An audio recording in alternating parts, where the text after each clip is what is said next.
The hardest part of modern childhood is that it often looks normal from the outside. Kids are not always breaking down loudly. Many are simply carrying too much stimulation quietly. Parents are doing something similar, just with calendars, groceries, emails, and tighter faces. That is why this problem hides so well inside otherwise loving homes. It does not arrive with one dramatic event that everyone immediately recognizes. It builds slowly through noise, pressure, rushing, comparison, and constant emotional interruption. And by the time families notice it, they usually blame themselves first. They blame the phone, the attitude, the tears, the laziness, the snapping, the distance. But the deeper problem started earlier, before the obvious behavior ever appeared. It started when nobody had enough room inside themselves for ordinary life. That is why a child asking one more question can suddenly feel unbearable. That is why a school email can raise your heart rate before dinner. Too many families are living in permanent, low-level emotional emergency without naming it. And children feel that emergency long before they understand what stress actually is. They feel it in the speed of the house and the tone between tasks. They feel it when a parent sounds gentle but still somehow emotionally far away. They feel it when rest starts feeling optional, suspicious, or something earned later. That is the modern childhood problem no one can keep pretending is minor. Childhood is being crowded by a pace that adult nervous systems already struggle to tolerate. Then we ask children to cope gracefully inside the same overstimulated environment. A parent wakes up already behind and checks messages before their feet touch ground. A child wakes up and enters a day full of schedules, performance, and input. Before breakfast ends, both systems have already spent energy they never got back. Then everyone wonders why these small moments explode so quickly by evening. The answer is not always bad behavior or some weak character flaw. Often, it is simply overload wearing the only face the child has. A 7-year-old cries over socks because the socks are not really the point. A teenager answers with one cold word because explaining feels too expensive. A parent snaps over spilled milk because their body never truly came down. These moments look separate, but they are often connected by the same pressure.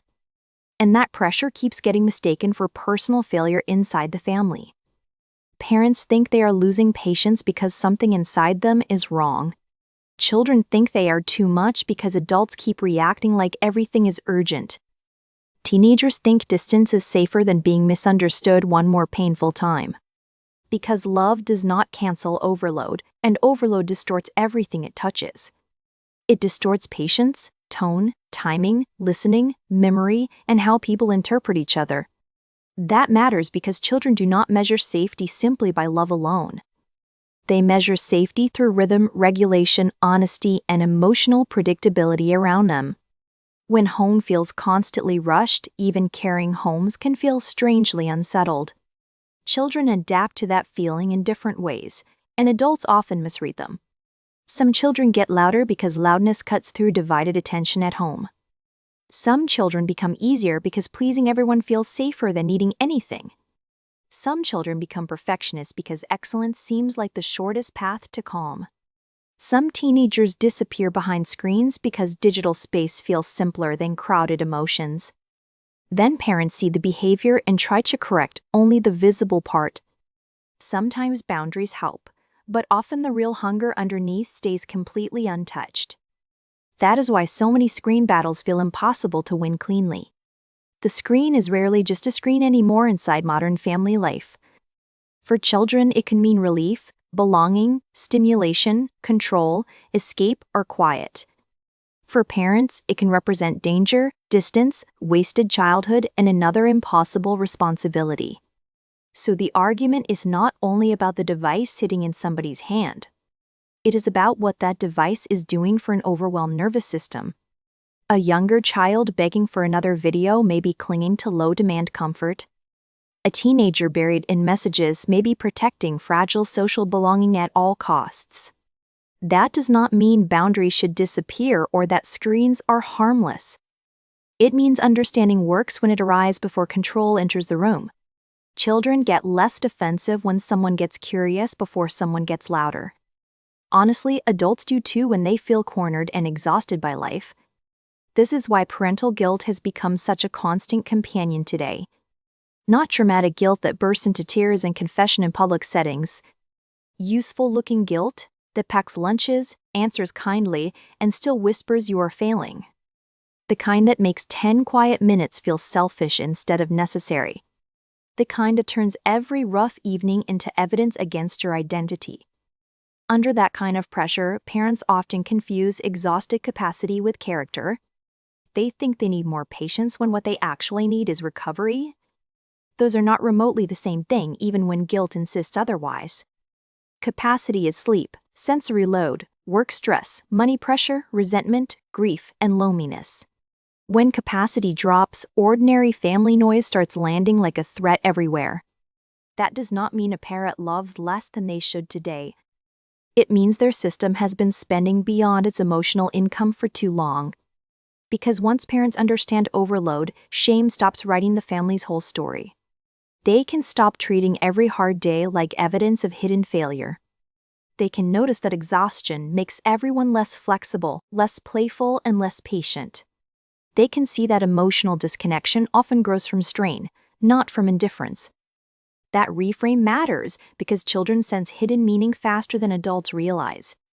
If every tense moment gets treated like proof of a broken family, if tense moments get named as pressure, repair becomes much easier to reach.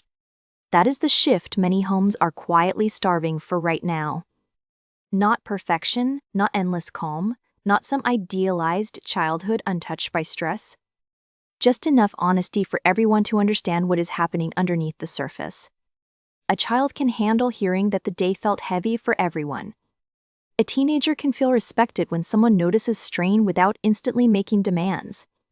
A parent can soften when they stop translating overload into moral failure. That kind of language changes the emotional climate of a house quickly.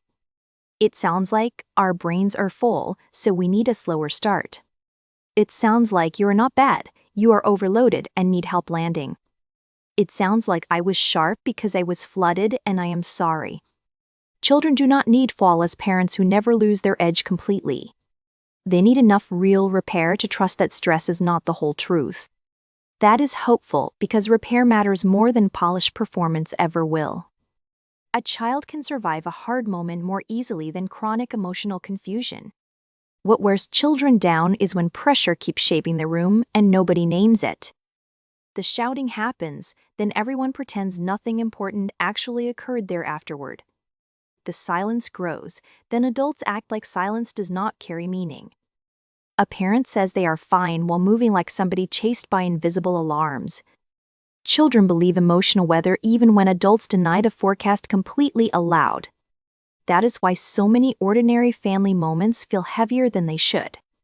A child asks for homework help and lands on a parent already mentally crowded. A sibling argument explodes because the room was overstimulated long before the argument. A teen shuts the bedroom door and the whole house feels rejected instantly. Nothing looks extreme enough from the outside to raise public concern yet. That is exactly why the problem gets minimized for so many years. Modern burnout often wears ordinary clothes and keeps functioning while quietly fraying everyone. It looks like answering softly while internally begging not to be needed again. It looks like feeling numb during moments you thought were supposed to feel sweet. That numbness scares parents because they assume numb means love has faded. Usually it means the system has been overloaded too long to feel clearly. Tenderness can flatten under pressure without devotion disappearing beneath surface at all. That distinction matters more than exhausted parents usually allow themselves to believe. It means the answer is not always trying harder in the same conditions. Sometimes the answer is protecting decompression with the seriousness usually reserved for achievement. Children come home from school carrying noise, comparison, correction, and social strain. Parents come home from work carrying logistics, decisions, emotional labor, and digital residue. Then everybody meets in the kitchen holding different versions of unfinished stress. No wonder conversations collapse before curiosity has a chance to enter fully. Nobody is walking into them with enough space left to be generous. That is why small practical shifts can matter more than grand parenting philosophies. 10 quiet minutes after school can prevent 40 loud minutes later easily. A phone basket during dinner can lower tension for adults as much as children. One less activity can create more peace than another lesson in enrichment ever will.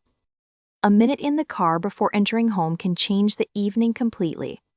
That is not selfishness disguised as fashionable self-care language for stressed parents.